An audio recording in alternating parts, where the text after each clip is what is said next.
Mabuhay and welcome to Tabi-Tabi Podcast, a show where we explore the fascinating and often mysterious folklore of the Philippines.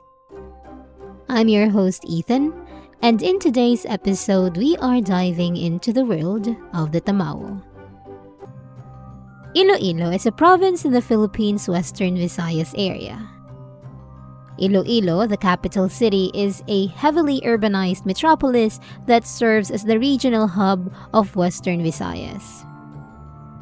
Iloilo is well known for its rich cultural heritage, delicious cuisine, and stunning beaches. It is also a regional center for trade, business, and education. In this beautiful province, we find a mythical creature that is said to be part of the Encanto race, called the Tamawo. The Tamawo is classified under elves by Maximo D. Ramos. The Tamawo are thought to be vile beings who wear putong or crown and bahag, like pre-colonial Visayas aristocracy. Because they are generally represented as non-muscular handsome guys with pale colored eyes, fair complexion, and pale or golden hair, they are regarded to be exceptionally enticing. They may have unusual features such as high-bridged noses, pale skin, and an absence of philtrum. They are also said to be taller than humans. They grow sharp fangs and golden claws when offended, and some believe that they have leaf-shaped ears that glisten in direct sunshine, which somehow reminds me of Edward from Twilight. Considering that Tamawo may look like humans, one method to tell whether the person you are speaking with is a Tamawo is to observe if they have shadow, because apparently they don't have one.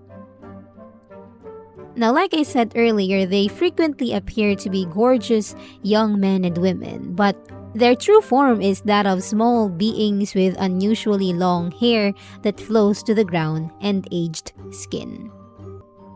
The Tamawo, or Tumawo, according to the book Creatures of Midnight by Mr. Maximo Ramos, live in beautiful homes hidden underground, in the woodlands, or on elevated locations in the field.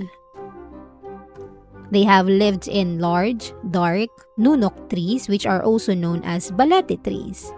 They use these ancient trees like the nunok trees as portals to the human realm. Some Tamawos live in trees and bring the babies they steal from the backyard with them, because apparently they enjoy stealing infants. They frequently lure children into their home by feeding them black rice and yellow root vegetables, which in reality are actually worms. So I'm assuming that they are using some sort of magic to disguise these worms to look like black rice and yellow root to entice the children. And anyone who eats it will be imprisoned in the woods with the Tamawos, unable to return to their home, and will turn into a Tamawo themselves. Now, other than the hidden undergrounds in the woodlands or the nunok trees, they are said to also reside primarily near the sea or any body of water. Now, I mentioned earlier that the Tamawo has the ability to shapeshift, right? Well, they take on many different forms to deceive their victims. It is said that the Tamawos are able to transform into a handsome man or a beautiful woman to lure its prey into the water. And once the victim is in the water, the Tamawo will reveal its true form and drag the person down to the depths of the water to drown or eat them.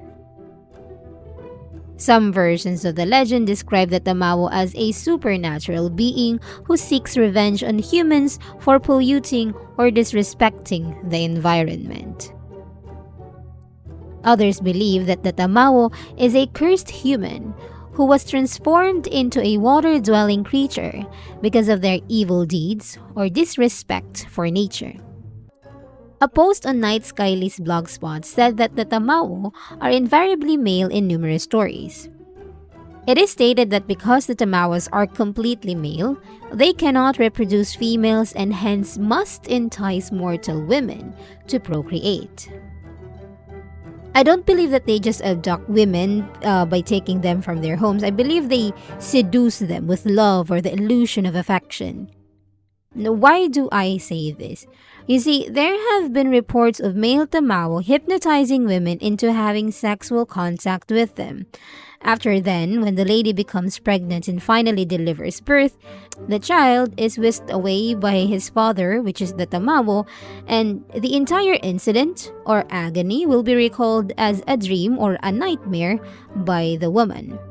And as a result, she is unaware that she was impregnated by a fairy-like person and gave birth to a kid. However, with that being said, we cannot dismiss the possibility that a Tamawo and a human may have or created genuine love. Falling in love with a mortal causes the Tamawo's exquisite and appealing features to fade, his light silvery skin to darken and wrinkle, his sharp fangs and golden claws to wither, and the Tamawo to die according to certain stories. According to some legends, the Tamawo's immortality and beauty would fade only if the human he picked did not fall in love with him. If the human fell in love with the Tamawo and the love is actually genuine, the Tamawo will remain the same. If human love for the Tamawo is fake, however, the Tamawo will deteriorate into an ugly creature and a husk of its former self. While it's more common to hear Tamawos described as men, further research suggests that in folklore, there exists female Tamawo. In Mr. Carl Gaversa's research, there is a female Tamawo called Manilag-nilag. This particular Tamawo likes to attend human social gatherings and festivities. The Tamawos are reported to converse with humans and even attend Mass, although they are said to leave before the benediction. There's also another female Tamawo called the Mabukay that hang out around the shallow wells. There is a variety of Tamawo known as lumon that like to dwell in human households, and these lumon play practical pranks on the residents by concealing some of their belongings, which are later recovered from where they went missing. So, if you're in the woods and you encounter a very good-looking person, and this person doesn't have any shadow, be very careful and don't eat anything that they offer because you might just turn into a Tamawo.